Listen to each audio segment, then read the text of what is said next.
لیکن subject matter of the gift shall not be an illegal unlawful object. مثلا ایک مسلمان دوسرے مسلمان کو شراب گفٹ نہیں کر سکتا، کیونکہ شراب جو ہے وہ پراپرٹی کی ڈیفینیشن میں ہی نہیں آتی مسلمان کے لیے. شریعت کا جو کانسیپٹ ہے مال کا، آپ نے اسلامک جورسپروڈنس میں پڑھا ہوگا، وہ ڈیفرنٹ ہے.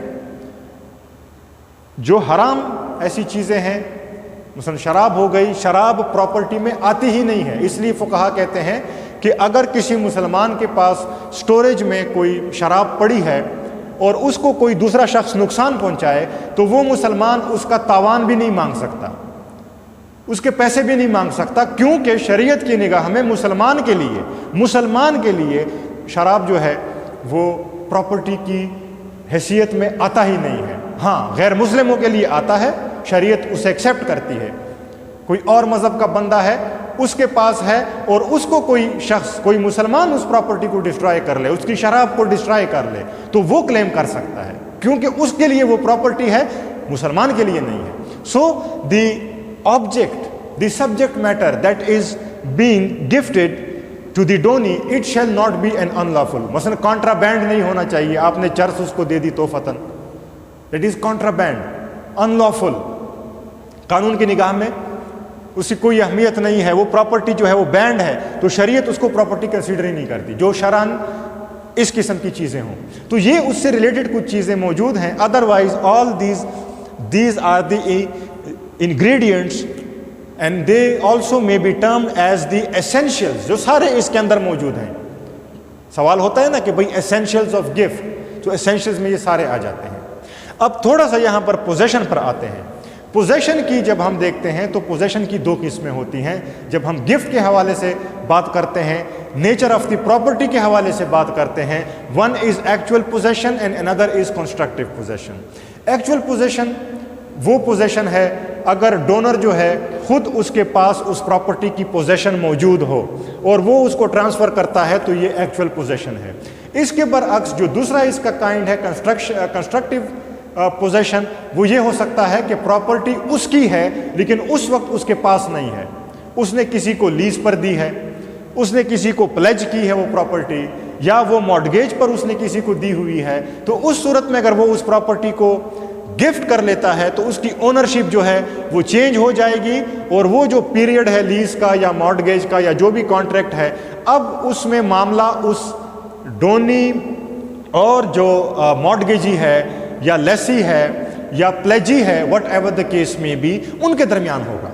اور جب وہ کانٹریکٹ ختم ہوگا تو وہ ڈائریکٹلی اس کی پوزیشن جو ہوگی that would be transferred to that person.